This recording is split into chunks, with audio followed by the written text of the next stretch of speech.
in the gut, there are about 1% of the number of neurons there are in the brain. So if you think about it, the gut truly is a mini brain.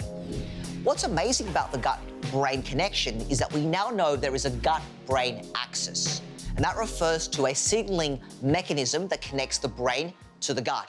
And the reason why this is important is because influences on the brain, for example, stress, can affect your gut and cause symptoms, and we see this a lot in conditions like irritable bowel syndrome.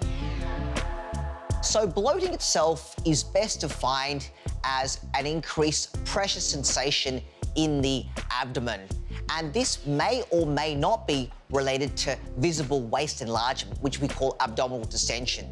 Now, bloating itself is very common, so we know that bloating affects 1 in 6 people worldwide, and 3 out of 4 people that have irritable bowel syndrome will also have bloating. Bloating in the upper gut is typically caused by swallowing a lot of air.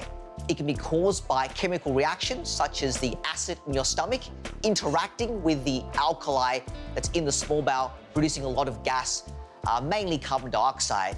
And it can also be produced by gas from the bloodstream going into the gut. What we know with lower gut bloating is that some foods which are poorly digested in the small bowel, such as some fats, some sugars, some carbohydrates, when they get into the colon, they get fermented by bacteria, producing a lot of gas. And these gases include carbon dioxide, they include hydrogen, they include methane.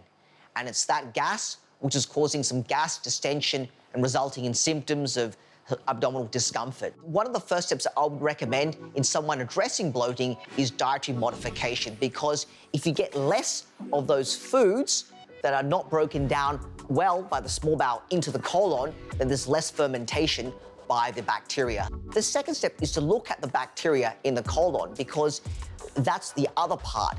If the colonic bacteria ferment foods and produce a lot of gas, then it makes sense that if we change the types of bacteria in the colon from gas-producing to non-gas producing or minimally gas producing, that can make a difference. And that's why there's a case for probiotics, which are live bacteria introduced into the gut to help change the microbiota of the colon by producing less gas, less symptoms. So I've been suffering with bloating for about 4 or 5 years now, ongoing. Doesn't make you feel good. I look like I'm 10 months pregnant. Well, Leonie, I wanted to talk to you today about this special pill. This here is the Atmos gas sensing capsule.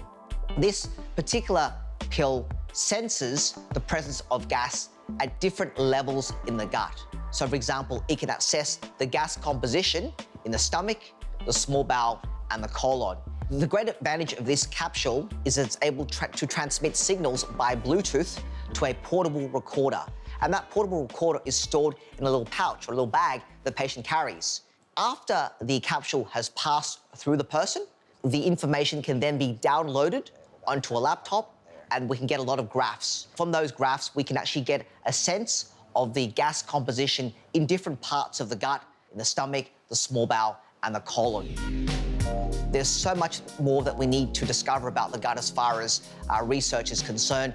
And I think what's really exciting is that we're now embarking upon an age of discovery when it comes to the gut. We're learning much more about the role of gut microbes and how they interact and how they are so important in shaping human health. So many diseases such as diabetes and heart disease and obesity have now been linked to alterations in the gut microbiota. And so understanding that balance, or should I say imbalance, how it links to diseases, I believe is going to be in the next frontier of research.